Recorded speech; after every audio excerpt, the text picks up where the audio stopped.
Nos encontramos hoy, amigo oyente, en el capítulo 56 de Isaías. Y aquí estamos siguiendo una secuencia que comenzó con el maravilloso capítulo 53, que nos habla de la salvación del Señor, provista para una humanidad perdida, por medio del sacrificio de su Hijo en la cruz. Aquí Él regresa nuevamente a la nación de Israel. Y el profeta Isaías está hablando aquí directamente a su propio pueblo. En los primeros 8 versículos de este capítulo 56, Él nos presenta algunas informaciones en cuanto al reino del futuro. Y luego, de los versículos 9 al 12, vemos la triste condición del reino presente, es decir, como lo era en los días de Isaías, y aun cuando el rey Ezequías estaba en el trono. Durante su reino, tuvo lugar un avivamiento, aun cuando el contraste es muy evidente aquí. Lo que tenemos aquí no es un regreso al monte Sinaí, como piensan algunos, sino en su lugar, una marcha victoriosa a través del arco de triunfo hacia el milenio.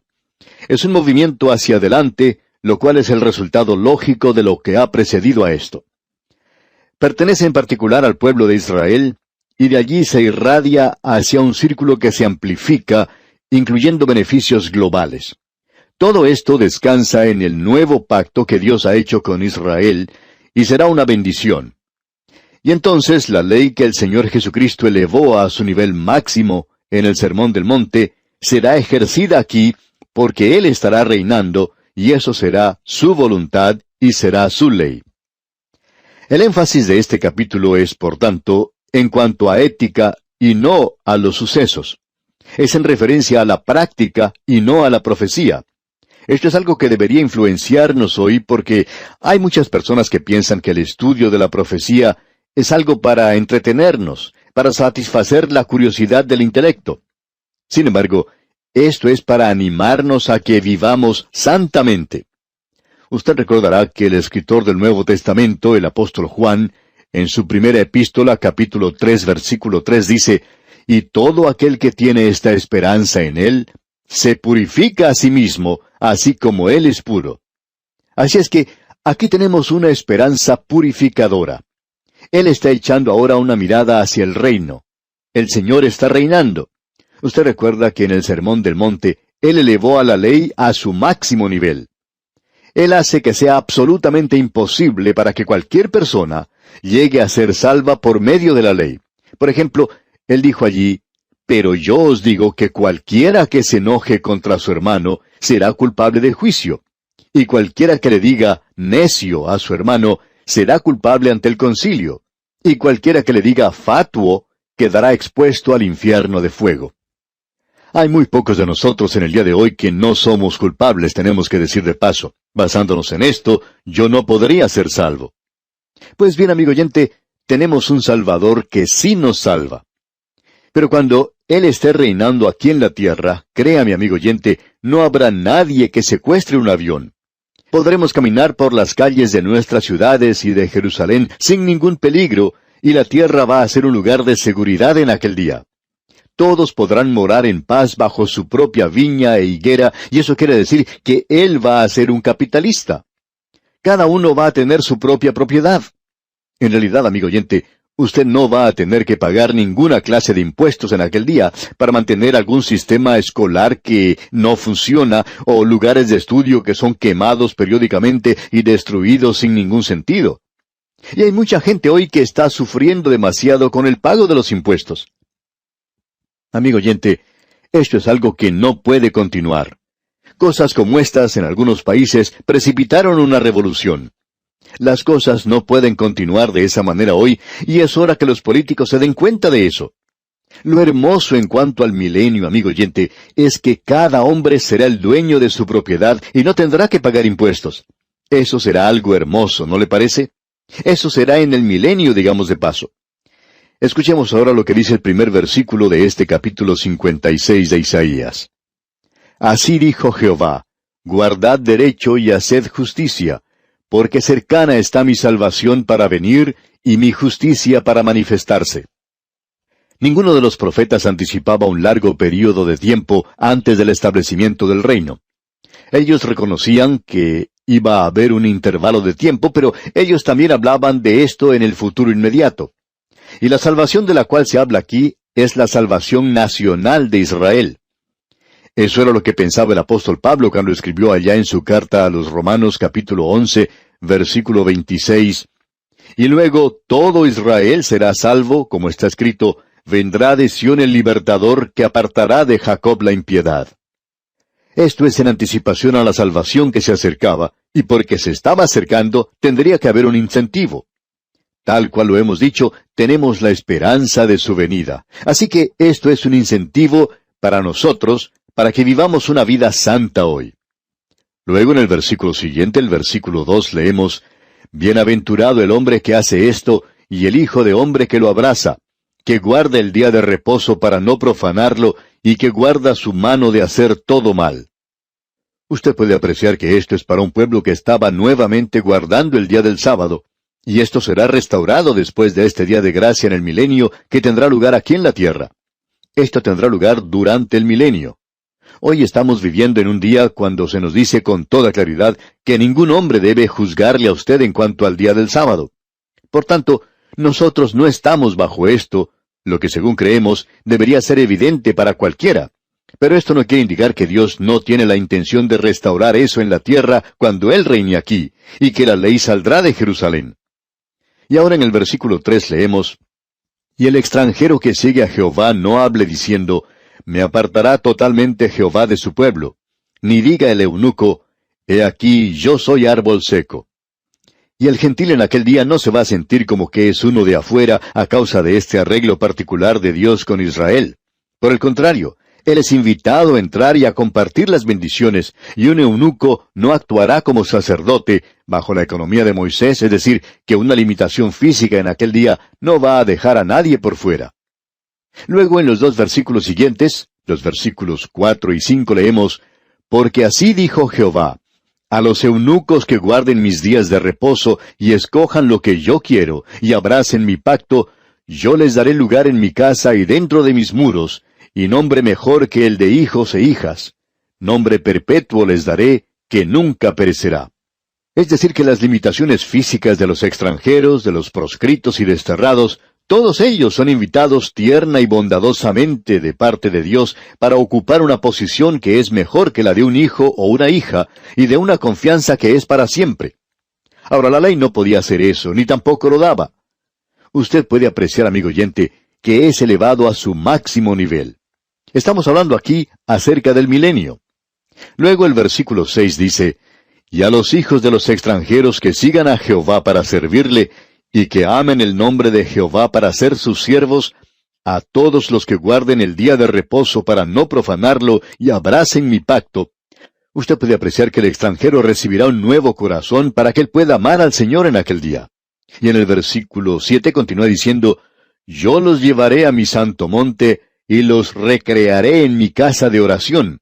Sus holocaustos y sus sacrificios serán aceptos sobre mi altar, porque mi casa será llamada casa de oración para todos los pueblos. Este es el versículo del cual citó el Señor Jesucristo cuando Él limpió el templo por segunda vez.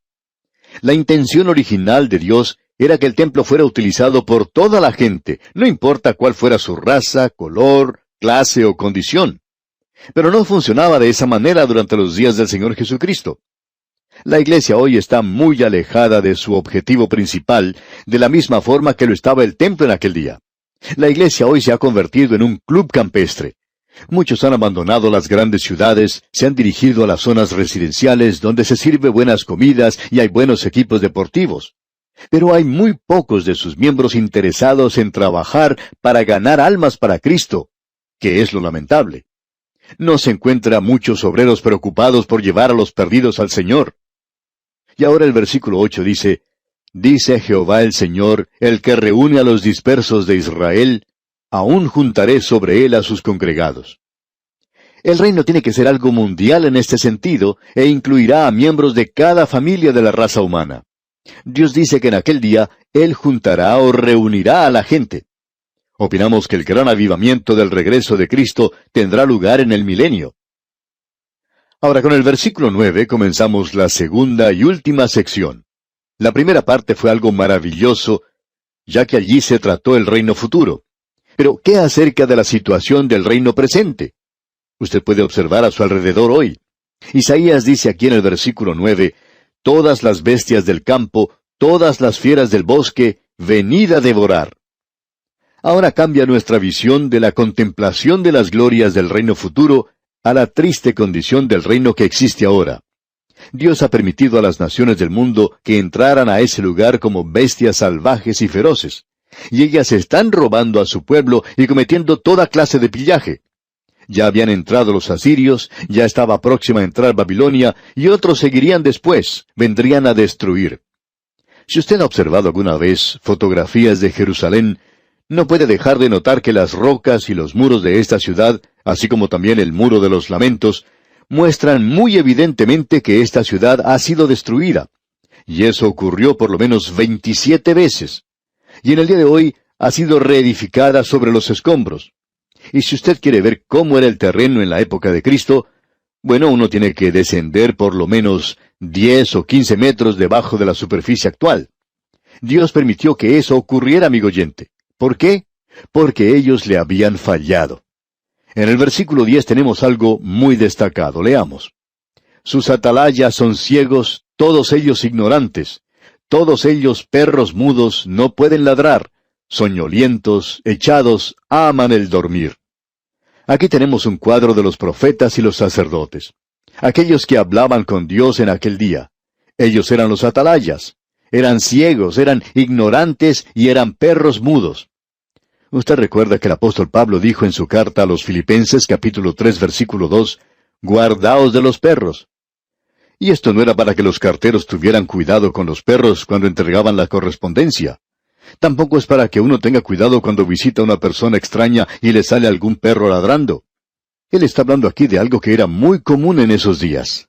Cada pastor tenía un perro que le ayudaba a cuidar las ovejas, y ese perro se echaba cerca del lugar y siempre tenía un ojo abierto. En el momento en que se acercaba un animal o alguna otra persona desconocida tratando de robar o herir a las ovejas, este perro ladraba. Pero ahora, los atalayas y los profetas que debieran estar advirtiendo al pueblo de Dios, que debieran estar presentando la palabra de Dios, bueno, eran ignorantes de ella. Y eran solo perros mudos. Les resultaba mucho más fácil quedarse callados y no decir nada.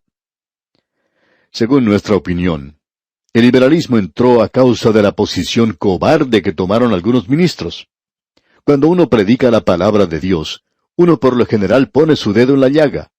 Sabemos esto porque lo hemos estado haciendo por muchos años y no pedimos disculpa por eso. Tratamos de ser tan dulces y buenos como podemos, pero amigo oyente, la palabra de Dios es bastante dura. Y aquí en este mismo lugar es bastante dura. Aquí está hablando acerca de un hombre que se para en el púlpito y no presenta la palabra de Dios. A este lo llama un perro mudo. Nosotros no lo decimos, es Isaías quien lo dice. Si usted quiere tener algún argumento, bueno, lo puede presentar ante Isaías y ante el Espíritu Santo y ver qué es lo que ellos tienen que decir. No creemos que lleguen a cambiarlo, dicho sea de paso. Perros mudos es lo que él dice, un hombre que no quiere predicar la palabra de Dios. Bien, echados no pueden ladrar, aman el dormir. Es mucho más fácil ser pastor de la gente y tratar de complacerlos a todos. Hay algunas iglesias que están buscando un pastor. Hacen una lista de las habilidades que ellos desean que tenga el pastor que buscan. ¿Y sabe usted cuál es la habilidad que ocupa la más alta prioridad? La habilidad que encabeza la lista es una buena personalidad, que sepa cómo comunicarse con los grupos de todas las edades, que los ancianos lleguen a quererlo y que también los jóvenes lleguen a quererlo.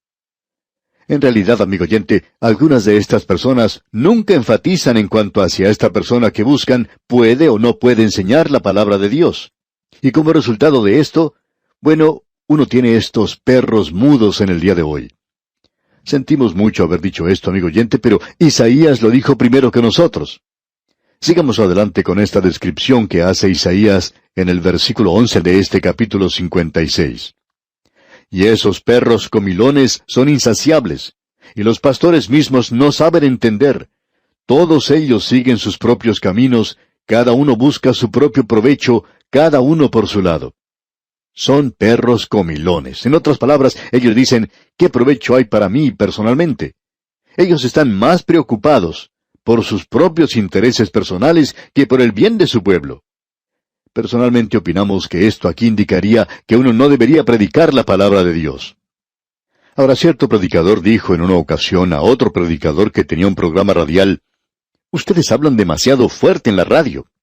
Ahora, suponga usted que la gente se vuelva contra ustedes y que no apoyen su programa. El predicador radial le dijo, «Bueno, saldríamos del aire, no presentaríamos los programas y le mencionaríamos esto al Señor». Ahora, si Él quiere que nosotros continuemos transmitiendo, Él quiere que presentemos su palabra. Entonces es problema de Él y no nuestro, porque Él quiere que nosotros presentemos su palabra, y si Él no hace que nosotros tengamos amigos, entonces no tendremos amigos. Ahora Isaías continúa diciendo en el versículo 12 de este capítulo 56, «Venid, dicen, tomemos vino, embriaguémonos de sidra, y será el día de mañana como este, o mucho más excelente». Esta gente trata de ahogar su triste situación y su condición en la bebida, y se enfrentan al mundo como borrachos. Y hay muchas personas hoy que se enfrentan a la vida de esa manera. Ahogan sus problemas en la bebida. Hay veces en que se habla mucho acerca del problema de las drogas entre los jóvenes. Pero ¿qué podemos decir en cuanto al problema del alcohol entre los adultos? Uno puede apreciar esto cuando viaja en avión y también en los hoteles, en los lugares públicos, por todas partes está lleno de personas embriagadas. Inclusive uno puede ver a mujeres ancianas que no pierden la oportunidad de tomarse un cóctel, y lo toman como si fuera agua. Y en cuanto a muchos creyentes, podríamos decir que hoy ellos aprecian más la música suave, y es por eso que existen grandes cantidades de emisoras que se llaman cristianas, pero no dicen nada de Cristo. ¿Por qué? Porque uno no se mete en muchos problemas de esa manera. Pero si se predica solo la palabra de Dios, entonces sí que puede acarrearse problemas. Esto se está diciendo en una manera muy fuerte aquí en este capítulo.